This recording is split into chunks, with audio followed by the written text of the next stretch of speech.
Hello! In this video I will show you how to enable Google Assistant to work on lock screen on Vivo Y27.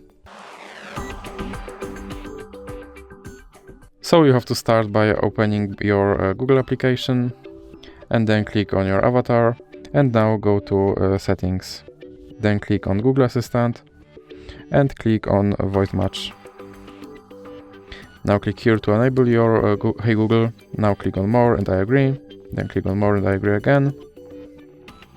And then click next. Then click on retrain voice match model. Hey Google, help me write a thank you note. Hey Google, what's the weather tomorrow? Hey Google, what's the weather tomorrow? Okay Google, explain how a rainbow is formed. Okay Google, set a timer for 5 minutes. Then click next. And now you can go back and click on lock screen. Then click yes, I'm in, and make sure that this first option stays on. And now let's check if my Google Assistant will work on lock screen. Okay Google. And as you can see, my Google Assistant now works on lock screen.